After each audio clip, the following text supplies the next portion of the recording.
Hello dear, welcome back. मैं प्रियंका चौधरी और आज के इस वीडियो मॉड्यूल में हम पढ़ने वाले हैं क्लास 10th के गद्य खंड के 1 मार्क्स के मोस्ट इंपोर्टेंट क्वेश्चन आंसर के साथ, जो कि आपके बोर्ड एग्जाम के लिए बहुत ही महत्वपूर्ण है।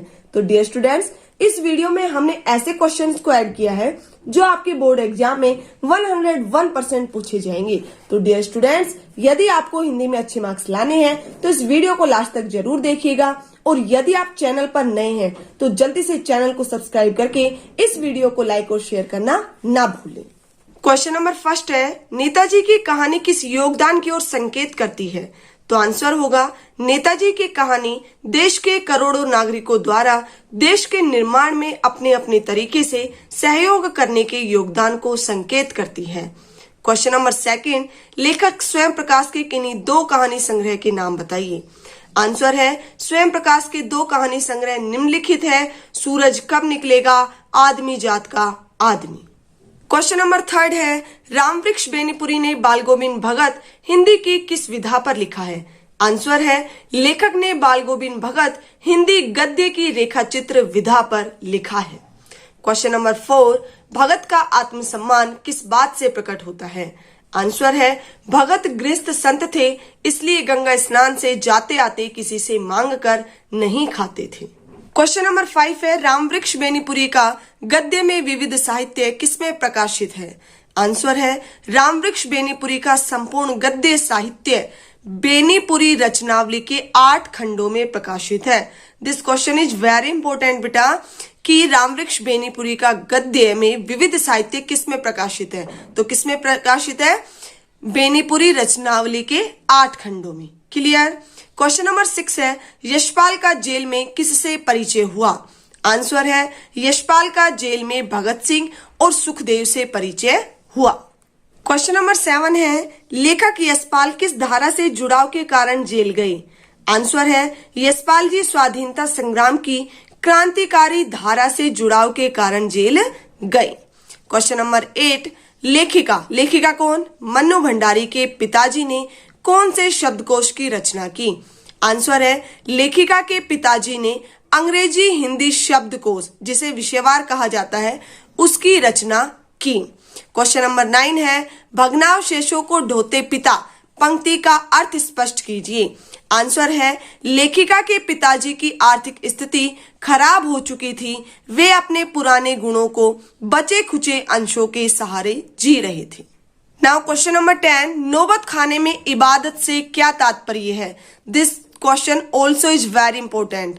नौबत खाना प्रवेश द्वार पर मंगल ध्वनि शहनाई द्वारा बजाए जाने वाले स्थान को कहते हैं। शहनाई वादन के साथ ईश्वर की प्रार्थना अर्चना करना इबादत कहलाती है। क्वेश्चन नंबर 11, डुमराव गांव किन कारणों से इतिहास में प्रसिद्ध है? आंसर है, अमीरुद्दीन कौन? खां साहब के जन्म के कारण तथा शहनाई में प्रयुक्त होने वाली रीढ़ घास के उत्पन्न होने के कारण प्रसिद्ध है। क्वेश्चन नंबर 12 है, बिस्मिल्लाह खां साहब और एक मुस्लिम पर्व का नाम साथ जुड़ा हुआ है, वह कौन सा है? आंसर है, खां साहब के साथ और उनकी शहनाई के साथ मुहर्रम पर्व का नाम जुड़ा हुआ है। क्वेश्चन नंबर 13, स्वयं प्रकाश जी की कहानियों का परिवेश अधिकतर कहां से लिया गया है? आंसर है, स्वयं प्रकाश जी की नौकरी का बड़ा हिस्सा राजस्थान में बीता, इसलिए उनकी कहानियों में राजस्थानी परिवेश अधिकतर मिलता है। क्वेश्चन नंबर 14, हालदार साहब कैप्टन को देशभक्त क्यों जान रहे थे? आंसर होगा, एक तो उसका नाम कैप्टन होना तथा मूर्ति पर सुविधा अनुसार चश्मा लगाया जाना देशभक्ति को व्यक्त कर रहा था। क्वेश्चन नंबर 15, रामवृक्ष बेनीपुरी विशिष्ट शैलीकार होने के कारण किस नाम से जाने जाते थे?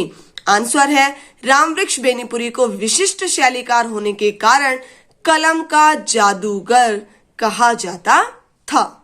क्वेश्चन नंबर 16 है, बाल गोविंद की संगीत साधना का चरम उत्कर्ष क्या था?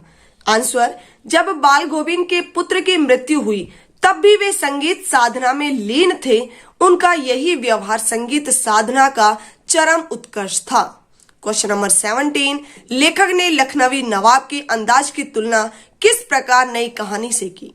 आंसर है लेखक ने नवाब को सिर्फ सुगंध व स्वाद से आए मुंह से भरे पानी से पेट भरने तथा डकार लेने की प्रक्रिया की तुलना नई कहानी से की। क्वेश्चन नंबर 18 है लेखक ने नई कहानी पर किस भावना को व्यक्त किया? तो आंसर होगा लेखक ने नई कहानी के बिना विचार, भाव, पात्र, कथानक के ऊपर व्यंग्य भावना व्यक्त की। क्वेश्चन नंबर 19 लेखिका ने अपने विद्यार्थी जीवन में किस तरह के कार्यक्रमों में भाग लिया? आंसर है लेखिका ने हड़ताल, जुलूस, भाषण तथा प्रभात फेरियों में बढ़ चढ़कर भाग लिया।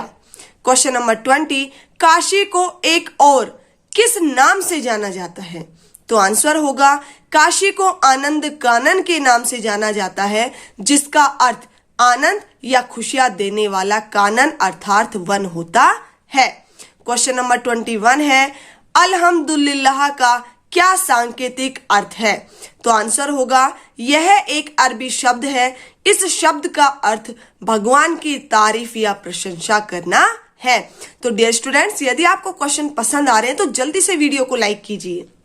क्वेश्चन नंबर 22 लेखक यतीन्द्र मिश्र के काव्य संग्रहों के नाम बताइए। तो आंसर है यतीन्द्र मिश्र के काव्य संग्रह निम्नलिखित हैं। बेटा आप एक लाइन में लिख देते हो सारे काव्य संग्रह, उससे अच्छा है कि जिन काव्य संग्रहों को आप लिखते हो उनको अलग अलग लाइनों में लिखो, ताकि जो चेक करने वाला हो उसे अच्छे से समझ में आ जाए कि आपके कौन कौन से हैं, और इस तरीके से एक अट्रैक्शन भी बनता है। तो देखिए यतीन्द्र मिश्र के काव्य संग्रह है यदा कदा, अयोध्या तथा अन्य कविताएं, ड्योढ़ी पर आलाप। क्वेश्चन नंबर 23 फादर बुल्के की जन्मभूमि का नाम बताइए। तो आंसर होगा रैम्स चेपल, बेल्जियम, जो कि कहाँ है? यूरोप में। शहर फादर बुल्के की जन्मभूमि थी।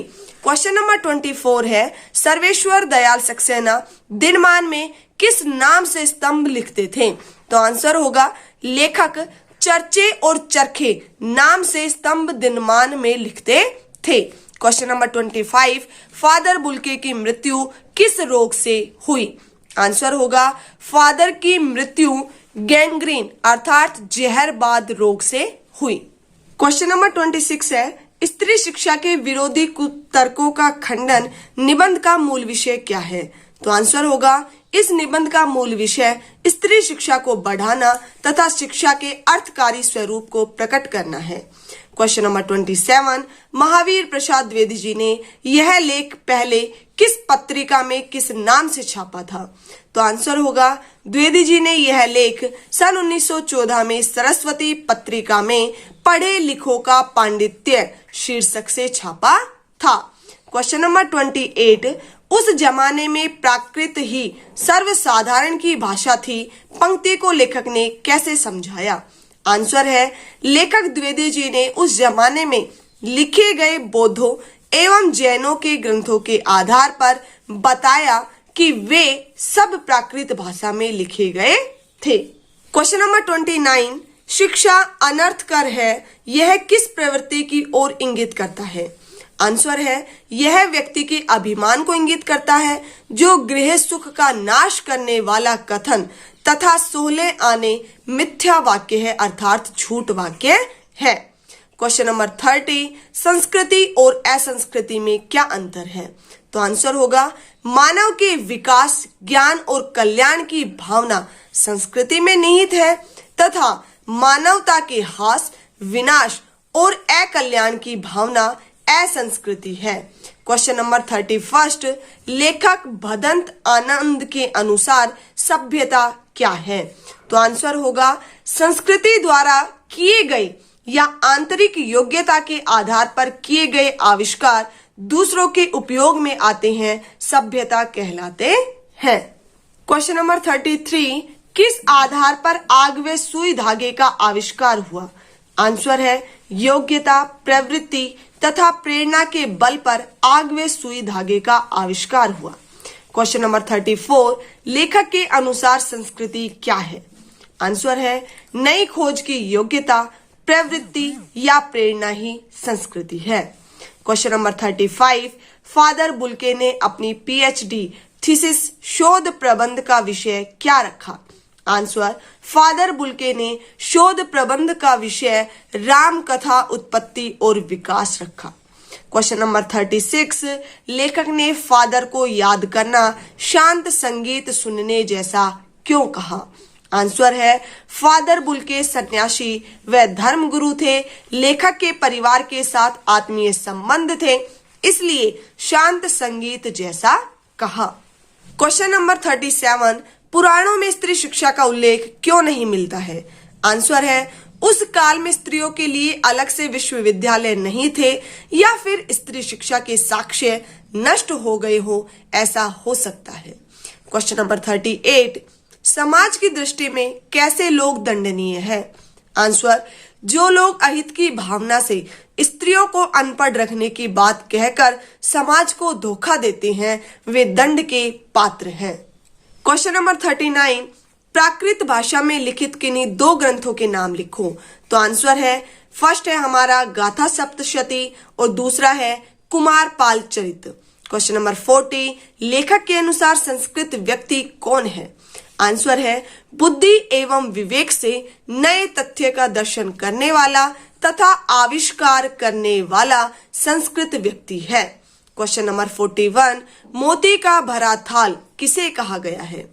आंसर है, मोती का भरा थाल आकाश में खिले तारों को कहा गया है। क्वेश्चन नंबर 42, जो कि हमारा लास्ट क्वेश्चन है, लेखक ने किन मनोभावों को मानव संस्कृति का जनक माना है? तो आंसर है, लेखक ने भौतिक प्रेरणा, ज्ञानेप्सा और त्याग को मानव संस्कृति का जनक माना है। तो डियर स्टूडेंट्स, यदि वीडियो अच्छी लगी हो तो इसे लाइक और शेयर करना ना भूलें। Thank you.